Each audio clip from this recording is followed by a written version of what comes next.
Welcome to the Whitetail Legacy Podcast. We're all set up here down this creek bottom. Being buck's been in here a bunch of times, so good chance to see it on him. Meh. Smoked him. I think he just crashed, bro. Absolute money, dude. It's 76 degrees out. We just set up 80 yards from a buck and killed him at 18 yards. Here we are. We're set up on this scrape that's been absolute fire for the last 8 days. We know a shooter went in here to bed this morning. Matt. Smoked his ass tonight. Did you get it? That's at 8, dude. That's at 8. Bucked out October 28th. Homie's up for the rest of November. But absolute incredible season. Both kills on hanging hunts, right on the beds, and just making it happen.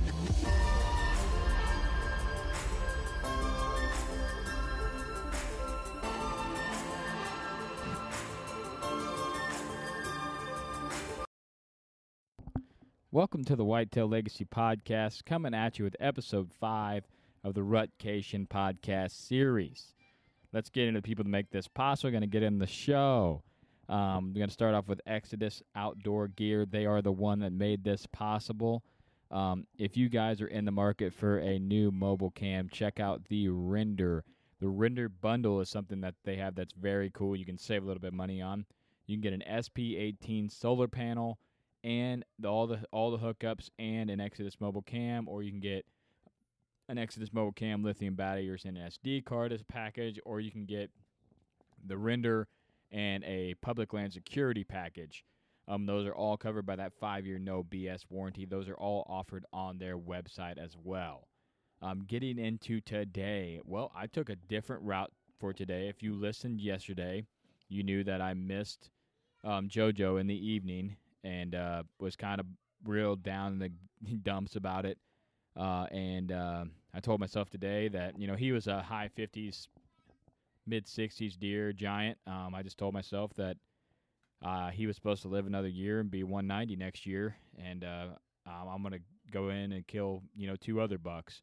So that's what I'm going to do. It was meant to be. Limb was there.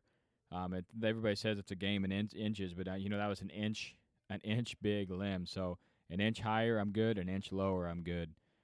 So just perfect storm of stuff happening and making your day turn out pretty bad there. But getting to what I did today I took it a little bit different. I was pretty bummed about what I had going on, so I woke up last night in the middle of the night, dreaming about that deer. Woke up multiple times. It's crazy how your brain wanders, and you woke up. I just wake up thinking about the shot over and over and playing through the steps and what I did, what I should have done different.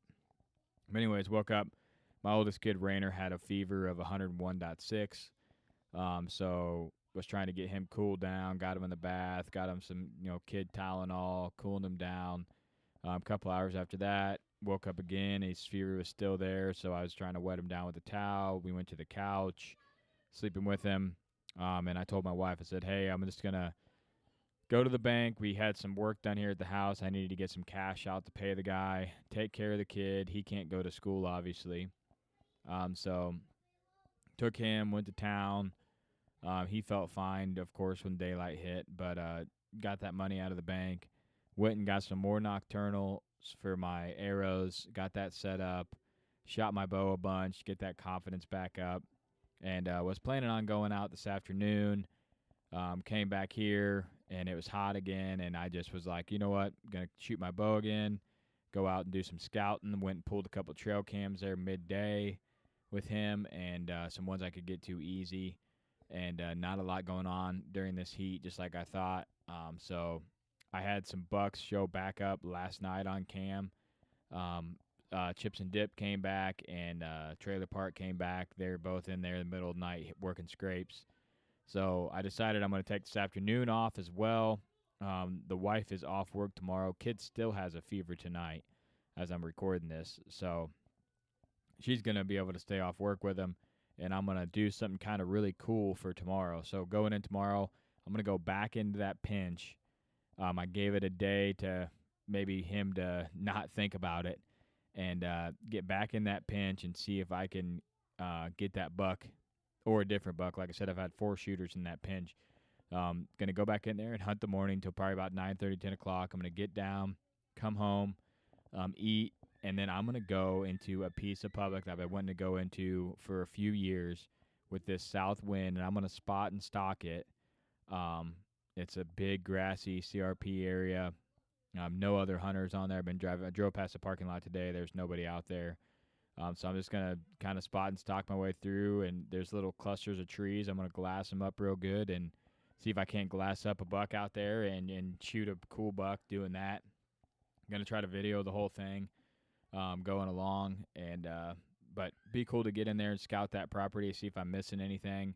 Do that for, midday, 2-3 hours there, and then head back out and hunt the private again, depending on what my cams say.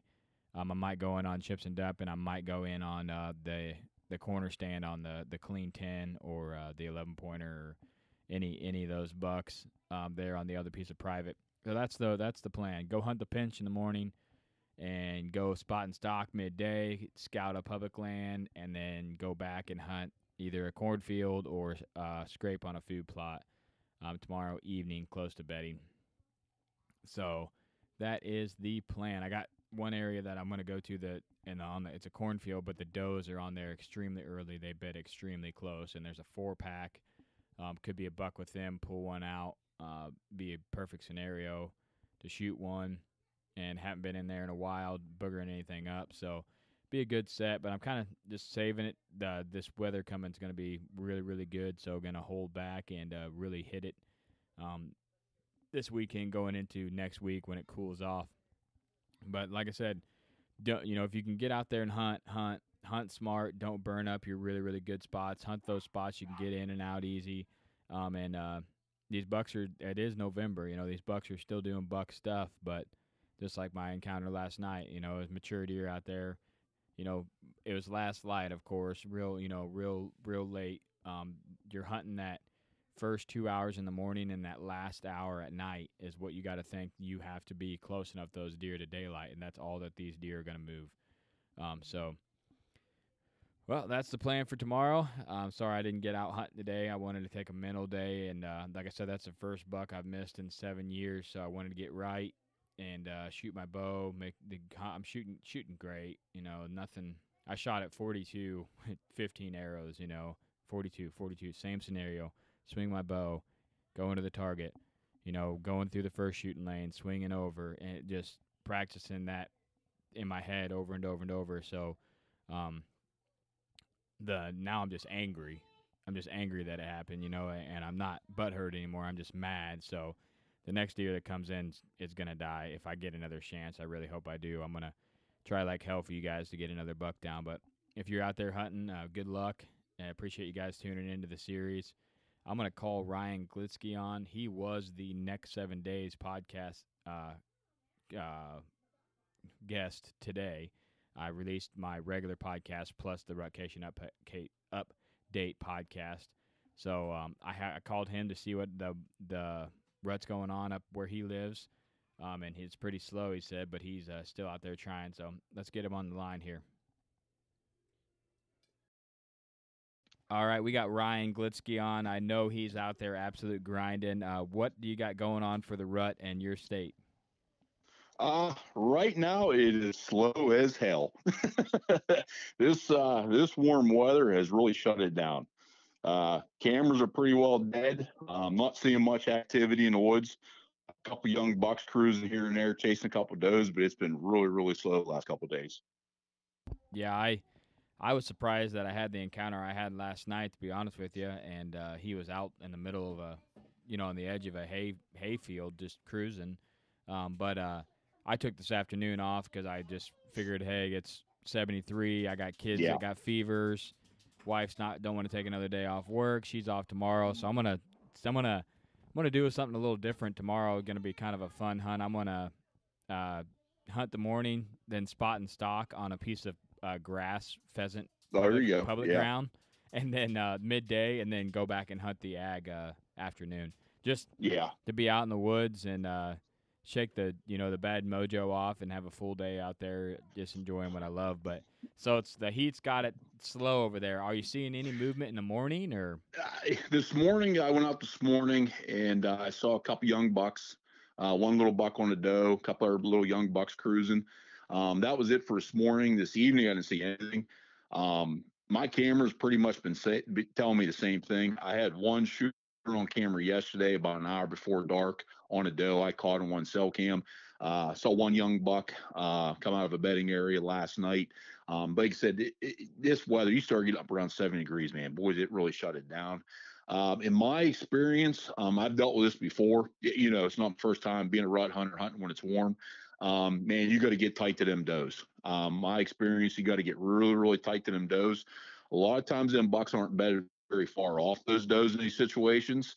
And you pick that activity up, right before dark or first thing in the morning, you'll pick up some activity. Yeah, that's what I've been saying on here, especially the evening. I mean, you can hunt that travel corridor maybe in the morning, the doe's coming back to bed, Yeah. but the evenings, you got to be tight. You got to be in the bedding. Yeah. You got to be. Yeah, that's my cup of tea, hunting between bedding areas, in a rut, hunting a funnel transition. But when it's like, yes, those aren't moving, the bucks aren't really moving. Yes, you got that outlier occasionally, don't get me wrong, but right now you got to be tight. You got to be really tight on them does. Yeah, that was like last night. I hunt a pinch point, but I seen this deer go back in bed, and he was coming through there at 9:30 in the morning. So I'm figuring, man, this deer's not going very far in here to bed. And there's a low bottom right there that's got thick cover. I'm like, oh, he's gonna crush off this ravine bed right in that bottom, nice and cool down there. Yeah, and that's exactly what he did. And then he come right out of that bottom that afternoon, and I was set up for him. So, it's best to be in the woods if you can. It sucks. We were doing this when I did this the last time. It's like when I do the Rutcation podcast, it's a curse that it's going to be 75. Yeah, 2020. Yeah. Because I remember I was in Iowa. I killed that big one in Iowa, and I came back, and it was like just a shit show in PA. It was so damn warm for like 10, 12 days. Yeah. And we got the same damn thing again. It's like, you got to be kidding me. Mm-hmm. Looks like for us next Tuesday, finally some cold nights and some decent temperatures. So yeah, next week looks really good. Yeah, I mean, you're going to get a little bit in. Right now they're seeking. They should be seeking a lot and cruising, but you're still going to get that next week. You're probably going to get a lot of chasing next week, and be some breeding, but it's still going to be good. Yeah. We still, like here in PA, we don't go out to like the 18th of November. The last 10 days of the season, the weather looks pretty decent. We're okay. It's going to suck a little bit. You can still kill them now. You just got to hunt different. You know what I mean? But it's going to happen. Yep. Like I said, I had that miss yesterday, but I've had a really good season, passing a lot of good deer. So I'm just going to take tomorrow and enjoy it, hunt that pinch. Hopefully I've had 4 shooters in that pinch. They're all nocturnal, but that buck was all nocturnal too. So like you were saying on my podcast, I think it was last year, if you have frequent nighttime picks, he's going daylight. Yeah, that buck's comfortable being there, even if it is nighttime, and he's going to show there. But I appreciate you coming on and chatting with me, Moose. We had your episode today, so I figured why not have the same guy on for the rut update. But sounds like the hunting's tough, but these bucks are still killable as long as you hunt the weather right. Just got to put some time in, that's all. All right, brother. Appreciate you coming on. All right, man. Thank you. All right, guys. Well, there you have it. He's struggling. I had the one encounter, but it's been very slow. That was the only deer I seen. So I'm going to go out all day tomorrow and try to make it happen, and I'll be able to come on here and have a little bit more interesting stories for you guys. Like always, try to do the right thing. We love you guys to death. Appreciate you guys tuning in all the way to the end. Try to leave a legacy, and Whitetail Legacy is out.